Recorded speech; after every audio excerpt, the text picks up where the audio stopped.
지난 7월 지구 표면 온도는 20세기 평균보다 1도 이상 높아져 1850년 이후 기온이 가장 높은 달로 기록되었습니다.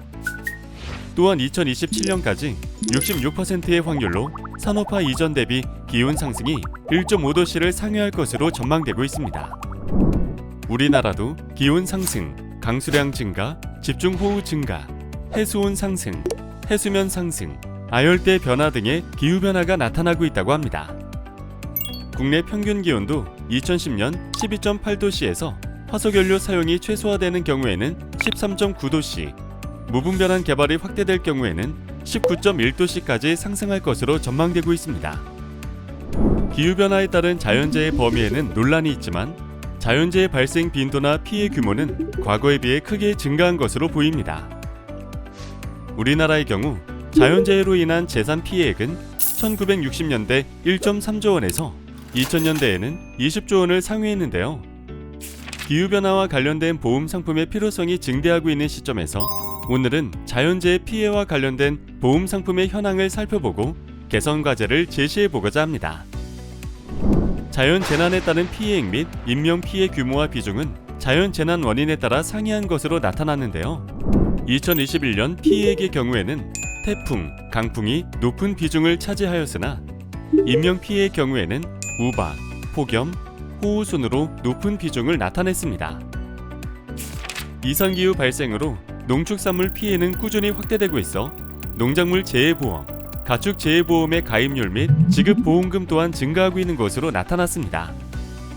온열 질환의 경우에도 환자 수 및 진료 비용이 증가 추세에 있는 것으로 나타나 기후변화가 전방위적인 문제로 확대되고 있는 것으로 보입니다.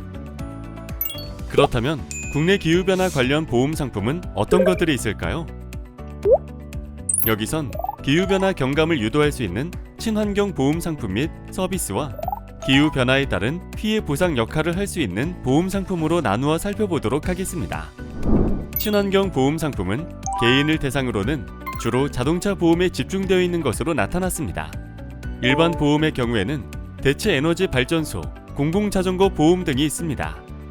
보상 역할을 하는 보험 상품은 주로 농작물 및 가축, 양식물 등을 대상으로 한 보험 상품으로 정책보험 성격이 강한 것으로 나타났습니다. 시민안전보험의 경우에는 재난 상황이 보고된 경우에 한하여 자연재해에 대한 보상을 해주고 있습니다. 기후변화에 대비하여 미국에서는 리스크 평가에 대한 재검토 필요성에 대한 목소리가 커지고 있습니다. 미국, 일본, 인도, 영국 등에서는 폭염 피해에 대응하는 보험이 출시되고 있습니다. 우리나라도 다양한 퍼스널 모빌리티 사용, 피해 복구 시 친환경 소재 사용, 친환경 빌딩 소유 등 기후변화 경감을 유도할 수 있는 친환경 보험 상품이나 폭염 등 기후변화 관련 피해 보상이 가능한 보험 상품 등 관련 보험 상품의 다양화를 위한 노력이 필요할 것입니다. 기후변화에 대비하여 자연재난별 리스크를 재평가하고 기후변화와 관련된 다양한 보험 상품 개발을 고려해봐야 할 것입니다. 다만 정책보험의 경우 중복 보장 항목 점검 등으로 사회적 비용의 지나친 증가를 방지해야 할 필요가 있습니다.